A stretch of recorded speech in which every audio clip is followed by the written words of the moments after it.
പിതാവിന്റെയും പുത്രന്റെയും പരിശുദ്ധാത്മാവിന്റെയും നാമത്തിൽ ആമേൻ. അമ്മേ പരിശുദ്ധ അമ്മേ, അമ്മേ പരിശുദ്ധ ദൈവമാതാവേ, കൃപാസനത്തിലൂടെ ഞങ്ങൾക്കും ഞങ്ങളുടെ ദേശത്തിനും അമ്മ മധ്യസ്ഥം തേടി തന്ന എല്ലാ അനുഗ്രഹങ്ങൾക്കും കൃപകൾക്കും ഞങ്ങളിപ്പോൾ ഹൃദയം നിറഞ്ഞ നന്ദി പറയുന്നു.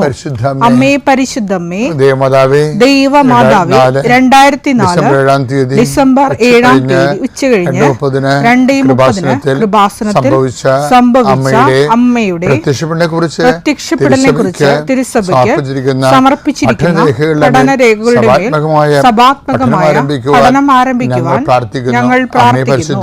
അമ്മേ പരിശുദ്ധമേ, ഭൂസ്വർലോകങ്ങളുടെ രാജ്ഞിയായ അങ്ങേയ്ക്ക് ഭൗമസംരക്ഷണത്തിനായി പ്രപഞ്ചപ്രകൃതിയെ തന്നെ തിരുസഭ പ്രതിഷ്ഠിക്കുവാൻ ഈ പ്രത്യക്ഷീകരണം വഴി ഇടയാക്കണമേ. പരിശുദ്ധമേ, ജപമാല മാതാവേ, സകല പ്രാർത്ഥനയോടും ചേർത്ത് ഞങ്ങളിപ്പോൾ പ്രാർത്ഥിക്കുന്ന ഈ കുടുംബത്തിന്റെ പ്രത്യേക നിയോഗം മക്കളെ.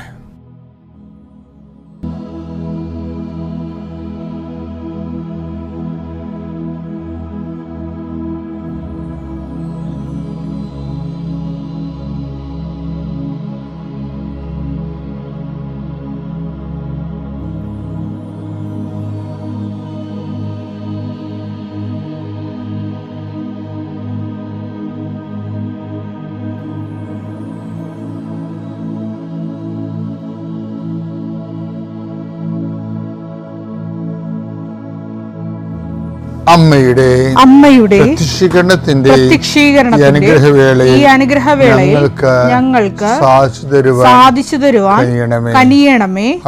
ആമേൻ. കർത്താവേ, നിന്റെ ഉന്നതമായ നാമത്തിന് സ്തോത്രം ചെയ്യുന്നു. കർത്താവേ, നിന്റെ വിശുദ്ധ പൗരോഹിത്യത്തെ മഹത്വപ്പെടുത്തണമേ. കർത്താവേ, സഭയിലുള്ള സാന്നിധ്യം പ്രകടമാക്കണമേ. 40 വർഷം അർപ്പിച്ച കുർബാനയുടെ യോഗ്യതയാൽ കൃപാസനത്താരെ ജീവനോടെ പ്രത്യക്ഷപ്പെട്ട പരിശുദ്ധ അമ്മയുടെ പ്രത്യക്ഷീകരണ സ്ഥിരീകരണത്തിനായി ഇന്ന് കൃപാസനത്താരെ നടക്കുന്ന 10,000-കണക്കിന് മനുഷ്യരുടെ പ്രാർത്ഥനയോട് കൂടെ ദൈവവേദലെ ഞാൻ നിന്നെ ഈശോനാമത്തിൽ ആശീർവദിക്കുന്നു. മാതാവിൻ്റെ പ്രത്യക്ഷീകരണത്തിൽ ഇന്ന് വരെ നടന്നിട്ടുള്ള എല്ലാ അനുഭവ സാക്ഷികളുടെയും സാക്ഷ്യങ്ങൾ നിനക്കും ഈ നിമിഷം നിന്റെ ഏറ്റവും വലിയ സങ്കടകരമായ അവസ്ഥകളെ അതിജീവിക്കാൻ ദൈവം നിന്നെ സഹായിക്കട്ടെ എന്ന് പ്രാർത്ഥിക്കുന്നു. നീ ഭയപ്പെടുന്ന വ്യക്തികളെ, നീ സങ്കടപ്പെടുന്ന കാര്യങ്ങൾ, നീ എന്ത് ചെയ്യും, എങ്ങനെ അതിജീവിക്കും എന്ന് വേദനിക്കുന്ന വിഷയങ്ങൾ, അതിൻ്റെ മേലെല്ലാം കർത്താവിൻ്റെ ആത്മാവ് പ്രവർത്തിക്കട്ടെ. കർത്താവേ, ആശുപത്രി കഴിയുന്നവരെ, കർത്താവേ, ഓരോരോ ജീവിക്കാൻ വേണ്ടി ഓരോരോ ജോലിക്ക് പോകുന്നവരെ, ജോലി അന്വേഷിച്ച് പോകുന്നവരെ, ജോലി നഷ്ടപ്പെട്ടവരെ, വിസ പ്രോസസ്സിംഗ് ഇരിക്കുന്നവരെ, വിസ നഷ്ടപ്പെട്ടു പോയവരെ, പുതുക്കാൻ വേണ്ടി പരിശ്രമിക്കുന്നവരെ, നാട്ടിലെ ജോലിക്ക് ശ്രമിക്കുന്നവരെ, അതിൻ്റെ പരീക്ഷ എഴുതുന്നവരെ, അതിൻ്റെ പരീക്ഷ റിസൾട്ട് കാത്തിരിക്കുന്നവർ, കർത്താവേ, പലതരത്തിലുള്ള ജപ്തി നടപടികൾ, പലതരത്തിലുള്ള കോടതി കേസുകൾ, പലതരത്തിലുള്ള ഒത്തുതീർപ്പ് ചർച്ചകൾ, എൻ്റെ കർത്താവിൻ്റെ ഉന്നതമായ നാമത്തിൽ ഈ പ്രാർത്ഥന കൂടുന്ന നിനക്ക് മാതാവിൻ്റെ പ്രത്യേക സാന്നിധ്യം ഞാൻ ഉറപ്പു തരികയും അമ്മ നിന്നെ സഹായിക്കുകയും ഈശോ നിന്നെ അനുഗ്രഹിക്കും. വിശ്വാസ പ്രമാണം. സർവശക്തനായ പിതാവും ആകാശത്തിൻ്റെയും ഭൂമിയുടെയും സൃഷ്ടാവുമായ ദൈവത്തിൽ ഞാൻ വിശ്വസിക്കുന്നു. അവിടുത്തെ ഏകപുത്രനും ഞങ്ങളുടെ കർത്താവുമായ ഈശോ മിശിഹായിലും ഞാൻ വിശ്വസിക്കുന്നു. ഈ പുത്രൻ പരിശുദ്ധാത്മാവിനാൽ ഗർഭസ്ഥനായി കന്യകാമറിയത്തിൽ നിന്ന് പിറന്ന് പൊന്തിയോസ് പീലാത്തോസിന്റെ കാലത്ത് പീഡകൾ സഹിച്ച് കുരിശിൽ തറയ്ക്കപ്പെട്ട് മരിച്ച് അടക്കപ്പെട്ട് പാതാളങ്ങളിൽ ഇറങ്ങി മരിച്ചവരുടെ ഇടയിൽ നിന്ന് 3-ാം നാൾ ഉയർത്ത് സ്വർഗത്തിലേക്ക് എഴുന്നള്ളി സർവശക്തിയുള്ള പിതാവായ ദൈവത്തിന്റെ വലതുഭാഗത്തിരിക്കുന്നു. അവിടെ നിന്ന് ജീവിക്കുന്നവരെയും മരിച്ചവരെയും വിധിക്കുവാൻ വരുമെന്നും ഞാൻ വിശ്വസിക്കുന്നു. പരിശുദ്ധാത്മാവിലും ഞാൻ വിശ്വസിക്കുന്നു. വിശുദ്ധ കത്തോലിക്കാ സഭയിലും പുണ്യവാന്മാരുടെ ഐക്യത്തിലും പാപങ്ങളുടെ മോചനത്തിലും ശരീരത്തിന്റെ ഉയർപ്പിലും നിത്യമായ ജീവിതത്തിലും ഞാൻ വിശ്വസിക്കുന്നു. ആമേൻ. സുഖസ്ഥനായ ഞങ്ങളുടെ പിതാവേ, അങ്ങയുടെ നാമം പൂജിതമാകണമേ. അങ്ങയുടെ രാജ്യം വരണമേ. അങ്ങയുടെ തിരുമനസ് സ്വർഗത്തിലെ പോലെ ഭൂമിയിലുമാകണമേ. അന്നു വേണ്ടുന്ന ആഹാരം ഇന്ന് ഞങ്ങൾക്ക് തരണമേ. ഞങ്ങളോട് തെറ്റ് ചെയ്യുന്നവരോട് ഞങ്ങൾ ക്ഷമിക്കുന്നത് പോലെ ഞങ്ങളുടെ തെറ്റുകൾ ഞങ്ങളോടും ക്ഷമിക്കണമേ. ഞങ്ങളെ പ്രലോഭനത്തിൽ ഉൾപ്പെടുത്തരുതേ, തിന്മയിൽ ഞങ്ങൾ രക്ഷിക്കണമേ. ആമേൻ. നന്മ നിറഞ്ഞ മറിയമേ, സ്വസ്തി. കർത്താവ് അങ്ങയുടെ കൂടെ സ്ത്രീകളിൽ അങ്ങ് അനുഗ്രഹിക്കപ്പെട്ടവളാകുന്നു. അങ്ങയുടെ ഉദരത്തിൻ ഫലമായി ഈശോ അനുഗ്രഹിക്കപ്പെട്ടവനാകുന്നു. പരിശുദ്ധ മറിയമേ, തമ്പുരാന്റെ അമ്മേ, പാപികളായ ഞങ്ങൾക്ക് വേണ്ടി ഇപ്പോഴും ഞങ്ങളുടെ മരണസമയത്തും തമ്പുരാനോട് അപേക്ഷിക്കണമേ. ആമേൻ. ഞാൻ നിങ്ങളുടെ ഇന്നലെ പറഞ്ഞില്ലേ, ദൈവ ഇടപെടൽ ഉറപ്പ് വരുത്തുന്ന 2 മെത്തേഡുകളുണ്ട്. ഒന്നാണ് ഇന്നലെ നമ്മൾ കണ്ടത്. എന്താണ്? കുഷ്ഠരോഗി ഈശോയെ കാണുമ്പോൾ പറയുന്നു, അങ്ങയ്ക്ക് മനസ്സുണ്ടെങ്കിൽ, ആർക്കും മനസ്സില്ലെങ്കിലും അങ്ങയ്ക്ക് മനസ്സുണ്ടെങ്കിൽ എന്നെ സുഖപ്പെടുത്താൻ കഴിയും. അപ്പോൾ ഈശോയും അതേ നാണയത്തിൽ തന്നെ പറഞ്ഞു, ആർക്കും മനസ്സില്ലെങ്കിൽ നിന്റെ കാര്യത്തിൽ എനിക്ക് മനസ്സുണ്ട്, നീ ജീവിക്കുക എന്ന് പറയും. അതുപോലൊരു സംഭവമാണ് യോഹന്നാൻ 5:6. അവൻ പറഞ്ഞു കർത്താവേ, വെള്ളം ഇളകുമ്പോൾ എന്നെ കുളത്തിലേക്ക് ഇറക്കാൻ ആരുമില്ല. എനിക്ക് ആരുമില്ല. ഞാൻ എത്തുമ്പോഴേക്കും മറ്റൊരുവൻ വെള്ളത്തിൽ ഇറങ്ങിക്കഴിഞ്ഞിരിക്കും. അപ്പൊ ഇതിനു മുമ്പ് ഈശോ ഒരു ചോദ്യം ചോദിക്കുന്നുണ്ട് 5:5. യോഹന്നാൻ 5:5-6. അവൻ അവിടെ കിടക്കുന്നത് യേശു കണ്ടു. 38 വർഷമായ തലവാഴ രോഗി അവിടെ കിടക്കുന്നത് അവൻ കണ്ടു. അവൻ വളരെ നാളായി കിടക്കുന്നത് അറിഞ്ഞ് യേശു ചോദിച്ചു, സുഖം പ്രാപിക്കാൻ നിനക്ക് ആഗ്രഹമുണ്ടോ? കാലഹരണപ്പെട്ടു പോയ ആളാ, ഖണ്ഡം ചെയ്ത ആളാ. വെച്ചുകഴിഞ്ഞാല് ഇനി ഒരു മുള, പ്രത്യാശയുടെ മുള കിളിർത്തു വരാനുള്ള അവസാന സാധ്യതയും തീർന്നു. ബന്ധുക്കളൊക്കെ ഭാര്യയൊക്കെ ഉണ്ടായിരുന്നതാണ്, ബൈസ്റ്റാൻഡറായിട്ട് കുറെ ആൾക്കാരുണ്ടായിരുന്നായിരിക്കും ഇയാൾക്ക്. ഇയാളുടെ രക്ഷപ്പെടത്തില്ലെന്ന് കണ്ടപ്പോൾ അവരെല്ലാവരും അവരുടെ ചിറകിൽ പറന്നു പോയതാ. നമ്മ രക്ഷപ്പെടത്തില്ലെന്ന് കണ്ടാൽ പിന്നെ നമ്മുടെ കൂടെ ഉള്ളവർ നമുക്ക് ബോധം പോകാനേ പ്രാർത്ഥിക്കത്തുള്ളൂ. എന്താണ്? നമുക്ക് ബോധം പോയാൽ അവർക്ക് പോകണമല്ലോ. അപ്പം നമ്മൾ അറിയത്തില്ലല്ലോ. അതാണ് വിഷയം. അപ്പം അതിനെല്ലാം ഈശോ ചോദിക്കണം ഒരു ചോദ്യം, ഇതൊക്കെയാണ് നിന്റെ അവസ്ഥയെന്ന് വിചാരിച്ചോ? നീ ബോധം പോയി കിട്ടാൻ ആഗ്രഹിക്കുന്നവരുണ്ടാവും. ഏതെങ്കിലും കാരണവശം കൊണ്ട് നിന്നെ ഡിസോൺ ചെയ്യാൻ ഉദ്ദേശിക്കുന്നവരുണ്ടാവും. പറയണ്ട്, എനിക്ക് ആരുമില്ലെന്ന് പറയണതേ ഒരു ചങ്കെ കൊണ്ട വർത്തനാണ്. നിങ്ങൾ ഒരിക്കലും ക്രിസ്തു ജീവിച്ചിരിക്കുമ്പോൾ ഒരിക്കലും ഒരു മനുഷ്യൻ ഈ ഭൂമിയിൽ എനിക്കാരുമില്ലെന്ന് പറയരുത്. അഥവാ പറയണ്ടെങ്കിൽ നീ ക്രിസ്തുവിനോടെ പറയാം. അപ്പം ക്രിസ്തു ആരാണെന്ന് നിനക്ക് മനസ്സിലാകും. അപ്പം ഈശോ പറഞ്ഞു, നിനക്ക് ആരുമില്ല എങ്കിലും നിനക്ക് ഞാനുണ്ട്. നീ ഒരു ഓർഫണാകാം, പക്ഷെ നിനക്ക് ഞാനുണ്ട്. ആരും ഓർഫണാകരുത്, ആരും അനാഥരാകരുത് എന്ന ഒറ്റ ഉദ്ദേശത്തിലാണ് ഈശോ മനുഷ്യാവതാരം ചെയ്ത് പാപത്തിന് പരിഹാരം ചെയ്ത് കുരിശുമരണം വരിച്ചു. പിതാവത് മഹത്വപൂർണമായി അവനെ ഉയർത്തെഴുന്നേൽപ്പിച്ചു. അവൻ്റെ ഉയർത്തെഴുന്നേൽപ്പിൻ്റെ സാന്നിധ്യം നമ്മളെ അനാഥമാക്കാതെ നമ്മുടെ കൂടെ കാലത്തോടൊപ്പം തുടരുകയാണ്. ആ ഒരു ബോധം നിനക്കുണ്ട്. വിശ്വാസം നമുക്ക് എന്ത് തന്നു എന്ന് ചോദിച്ചാൽ ജ്ഞാനസ്നാന പുസ്തകത്തിലുണ്ട്. വിശ്വാസം നിനക്ക് എന്ത് തരുന്നു എന്ന് മുതിർന്നവരുടെ ജ്ഞാനസ്നാന പുസ്തകത്തിൽ വൈദികൻ ചോദിക്കും. പറയും, വിശ്വാസം എനിക്ക് നിത്യജീവൻ നൽകുന്നു. അത് ഞാൻ സഭ എന്നോട് പറഞ്ഞുകൊണ്ട് ഞാൻ അങ്ങനെ ആൾക്കാരോട് പറയും, നിങ്ങൾ നിത്യജീവൻ നൽകുന്നു എന്ന് പറയണമെന്ന്. പക്ഷേ എൻ്റെ മനസ്സപ്പോൾ പറയും, വിശ്വാസം നിനക്ക് ക്രിസ്തുവിനെ തരും. ക്രിസ്തുവില്ലെങ്കിൽ നിത്യജീവിതം കൊണ്ട് എന്ത് പ്രയോജനം? നമ്മുടെ സബ്ജക്റ്റ് ദൈവം ബേസിക്കായിട്ട് സത്തയിൽ അവൻ 1 കൊറിന്തോസ് 1:24 അനുസരിച്ചുകൊണ്ട് ജ്ഞാനവും ശക്തിയുമാണ്. എന്ന് വെച്ചാൽ ജ്ഞാനമെന്ന് വെച്ച് കഴിഞ്ഞാൽ അതിൻ്റെ പ്രിൻസിപ്പിളാണ്. പിന്നെ എന്ത് ശക്തി എന്ന് പറയുന്നത് എന്താണ്? അതിൻ്റെ പ്രയോഗമാണ്. ജ്ഞാനം എന്ന് പറയുന്നത് എന്താണ്? അതിൻ്റെ സിദ്ധാന്തമാണ്. ശക്തി എന്ന് പറയുന്നത് എന്താണ്? അതിൻ്റെ പ്രയോഗമാണ്. ഈ പ്രയോഗം എന്ന് പറയുമ്പോൾ പ്രയോഗത്തിൽ വരണമെന്നുണ്ടെങ്കിൽ അത് എന്ത് ചെയ്യണമെന്നുള്ളത് അമ്മയോട് ആരും പറഞ്ഞില്ല. ആത്മാവ് വെളിപ്പെടുത്തി കൊടുത്തു, മേരി ഇത് പ്രയോഗത്തിൽ വരണമെന്നുണ്ടെങ്കിൽ സമർപ്പിക്കണം. ഇങ്ങനെ നമ്മൾ സമർപ്പിച്ചോ, നമ്മുടെ ജീവിതത്തിൽ വരുന്ന ഓരോ ഇൻസിഡൻറ്റിലൂടെ ദൈവം എന്താണ് ചോദിക്കണത്? സമർപ്പിച്ചോ എന്താ ചോദിക്കണത്? ഇപ്പം ഈ ദിവസങ്ങളിൽ 2 സാക്ഷ്യമുണ്ട്. ഒത്തിരി സാക്ഷ്യങ്ങളുണ്ട്. ഒരു ആഴ്ചയിൽ എങ്ങനെയായാലും 10, 300, 400 സാക്ഷ്യങ്ങളുണ്ടാവും നമ്മൾ തിരഞ്ഞെടുക്കുന്നത്. അത് 1-2 നമ്മൾ എല്ലാ ദിവസവും ഇടും.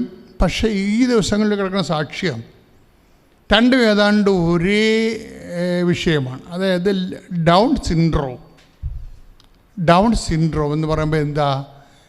ഈ തലയൊക്കെ വലുതായി, അതുപോലെ കണ്ണൊക്കെ ചിറങ്ങി, മന്ദബുദ്ധിയായിട്ട്, പറയണതും കേൾക്കത്തില്ല, നമ്മളൊന്നും പറയത്തുമില്ല, ഭാഷ അറിയാൻ പാടില്ല, നടക്കത്തുമില്ല. ഇങ്ങനെ ഒരു വല്ലാത്ത ഒരു ഭയങ്കരമായൊരു സങ്കടം പിടിച്ച ജന്മമാണ് ഈ ഡൗൺ സിൻഡ്രോം എന്ന് പറയുന്നത്. അപ്പോൾ ഈ ആഴ്ച ഈ സാക്ഷ്യം 2 ഈ ഡൗൺ സിൻഡ്രോമിൻ്റെ സാക്ഷ്യം അടുത്തടുത്ത ദിവസങ്ങൾ വന്നപ്പോഴേ അതെൻ്റെ ശ്രദ്ധയിൽപ്പെട്ട്. നമ്മുടെ യൂട്യൂബിൽ കിടപ്പുണ്ടത്. അതിൽ ഒരു സാക്ഷ്യം എന്ന് പറയണത് നിഷാന്ത് പാൽവയൽ, കണ്ണൂരാണ്. നിഷാന്ത് പാൽവയൽ, കണ്ണൂർ.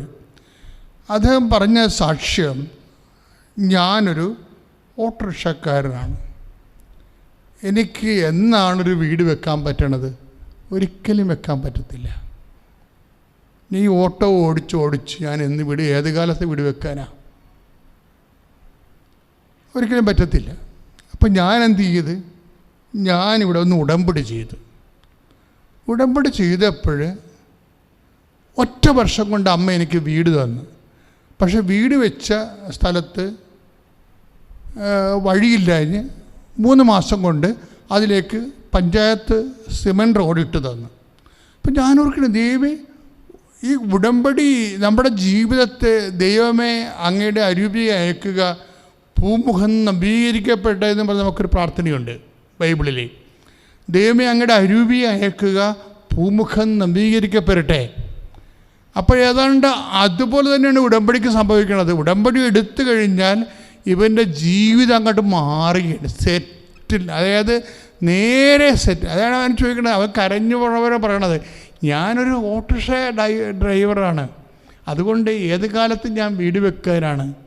അതുകൊണ്ട് ഞാൻ വന്ന് അമ്മയോട് പറഞ്ഞു, അമ്മ അത് സുന്ദരമായിട്ട് ചെയ്തെന്ന്. അതായത് 1.5 കൊല്ലം കൊണ്ട് ചെയ്ത്. പക്ഷേ അത് അയാളുടെ സാക്ഷ്യം. പക്ഷേ എനിക്ക് തോന്നിയത് അതിൽ വേറെ ഒരു സംഭവം അയാൾ പറയുന്നുണ്ട്. അതുകൊണ്ട് അയാൾക്ക് ഡൗൺ സിൻഡ്രോം ഉള്ളൊരു കുട്ടിയുണ്ട്. ഇപ്പം ഇയാൾ മലമുകളിലാണ് താമസിക്കുന്നത്. അയാൾക്ക് ഡൗൺ സിൻഡ്രോം ബാധിച്ച ഈ മന്ദബുദ്ധിയായ, ബ്രെയിൻ വളർച്ചയില്ലാത്ത, നടന്ന് പോകാത്തൊരു കൊച്ചുണ്ട്. ഈ പാവപ്പെട്ടവൻ ഈ മലമുകളിൽ നിന്ന് ഈ നടക്കാത്ത കുഞ്ഞിനെ ഈ തോളെ വെച്ചുകൊണ്ടാണ് മലയടിവാരത്തേക്ക് നടന്ന് വന്ന് സ്കൂളിൽ കൊണ്ടുവന്ന് ആക്കണത്. ഭയങ്കരമാണ് ശരിക്കും പറഞ്ഞാൽ. കാര്യം എന്താണ്? അപ്പം അവനെന്നും അവൻ്റെ മനസ്സിൽ ഓർക്കും, ഈ കുഞ്ഞിനെയും ചുവന്നുകൊണ്ട് മലയിറങ്ങി വരുമ്പോൾ അവൻ ഓർക്കണത് എന്താണെന്ന് വെച്ചാൽ, മലയടിവാരത്തായിരുന്നൊരു വീട് കിട്ടിയിരുന്നെങ്കിൽ ഇത്രയും കഷ്ടപ്പെടാതെ ജീവിക്കാമായിരുന്നു, കുഞ്ഞിനെ ചുവന്നുകൊണ്ട് വരേണ്ട കാര്യമില്ല, എനിക്ക് സ്കൂളിൽ കൊണ്ട് ആക്കാമായിരുന്നു. ഓരോ മനുഷ്യൻ്റെ ഭാരപ്പെടുത്തുന്ന അവസ്ഥകൾ നിങ്ങൾ നോക്കണം. ഓരോ മനുഷ്യൻ്റെ ഭാരപ്പെടുത്തുന്ന അവസ്ഥകൾ. അപ്പോൾ അപ്പോഴേ അവൻ തന്നെ ചിന്തിച്ചു, എനിക്ക് ഒരു ഓട്ടോറിക്ഷ ഓടിച്ച് ഏത് കാലത്ത് സ്ഥലം മേടിച്ച് വീട് വെക്കാനാണ്. പക്ഷേ ഇതെല്ലാം പെട്ടെന്നാണ് നടക്കണത്. ഉടമ്പടി ചെയ്തു കൊടുത്തത് സ്കൂളുകാർ തന്നെ താഴ്വാരത്തെ സ്കൂളുകാർ ഇവനെ വിളിച്ച് പറഞ്ഞു, നിങ്ങൾക്ക് ഒരു വീട് വെച്ച് തരാൻ ഉദ്ദേശിക്കുന്നുണ്ട്, സ്ഥലം വേണമെന്ന് പറഞ്ഞു.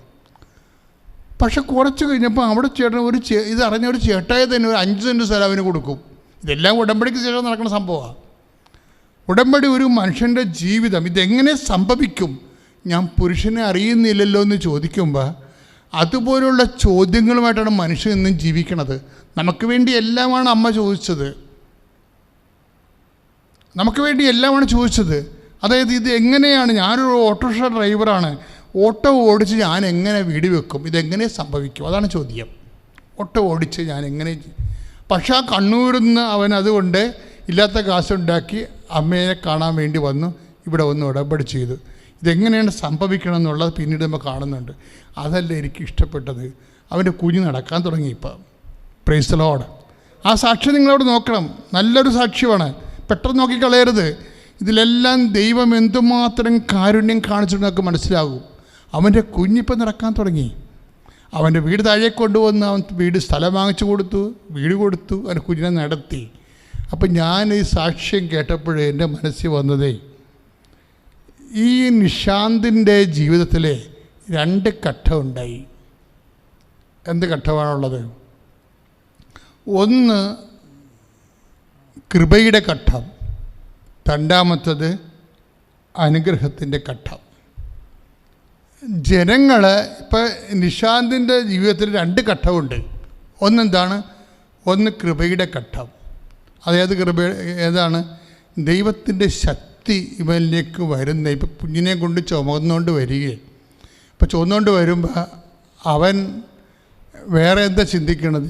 ഈ കുഞ്ഞിനെയും ചുമന്നുകൊണ്ട് മലമുകളിൽ നിന്ന് താഴേക്ക് വരുമ്പോൾ എൻ്റെ ദൈവം എനിക്കൊരു സന്ധിപ്പ് തരും. കാര്യം എൻ്റെ ജീവിതത്തിൻ്റെ ഒരു വരുമാന മാർഗം കൊണ്ട് നടക്കത്തില്ല. നടക്കാത്ത കാര്യങ്ങൾ പരിശുദ്ധ അമ്മയാണ് നടത്തുന്നത്.